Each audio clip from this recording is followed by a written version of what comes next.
High আমার জেন্টি বন্ধু বান্ধবীরা, নমস্কার। আজ 30শে জানুয়ারি। পশ্চিমবঙ্গের আবহাওয়া এখন সেই কনফিউজ প্রেমিকার মেজাজের মতন। বাইরে মেঘলা আর ঘরে ঢুকলে মহাসংকট। লেপটা গায়ে দেবো নাকি সরিয়ে দেব? গায়ে দিলে ঘামছি আর সরালে শিরশিরানি। ওদিকে দিল্লির লোকেরা 9 ডিগ্রি ঠান্ডায় কাঁপছে, আর এখানকার আবহাওয়া আর ডোনাল্ড ট্রাম্পের মেজাজ দুটোর কোনো ভরসা নেই। ওদিকে ট্রাম্প সাহেব বাবার কানাডার উপর 50% ট্যারিফ বসানোর হুমকি দিয়েছে। ডোনাল্ড ট্রাম্পের বিশ্ব রাজনীতি আর পাড়ার গুন্ডামি একই। আমার পেলে নুচ্ছে না, তাতে তোমার পকেট অক্ষত থাকবে কেন? তবে টাইমিং এর আসল খেলা দেখলো বনগার উদ্যোক্তা মিমি চক্রবর্তীর টাইমিং খারাপ ছিল নাকি বনগার উদ্যোক্তার জেদ?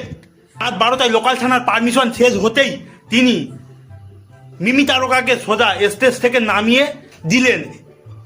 ভাবো একবার, মিমি তারকা স্টেজ থেকে নামলো আর উদ্যোক্তা তনাই ছাত্রী পুলিশের ভ্যানে উঠে গেল। মিমি চক্রবর্তীর একটা গান আছে না, বোঝে না সে বোঝে না, উদ্যোক্তা এখন হাজতে বসে ওই গানটাই শুনছে।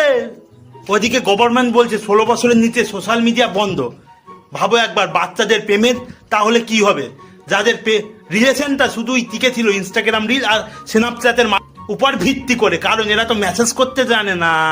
তাই মাধ্যমিক পরীক্ষার্থীদের বলছি, এই কনফিউজিং আবহাওয়ায় লেপ মুড়ি দিয়ে ইতিহাস মুখস্থ করো। 2 তারিখে পরীক্ষা, তার উপরে রাস্তায় যা জ্যাম এখন থেকে, তাতে আবার কাল করেছে বৃষ্টির মেঘ। ছাতাটা সাথে রাখো আর মিমির মতো টাইমিং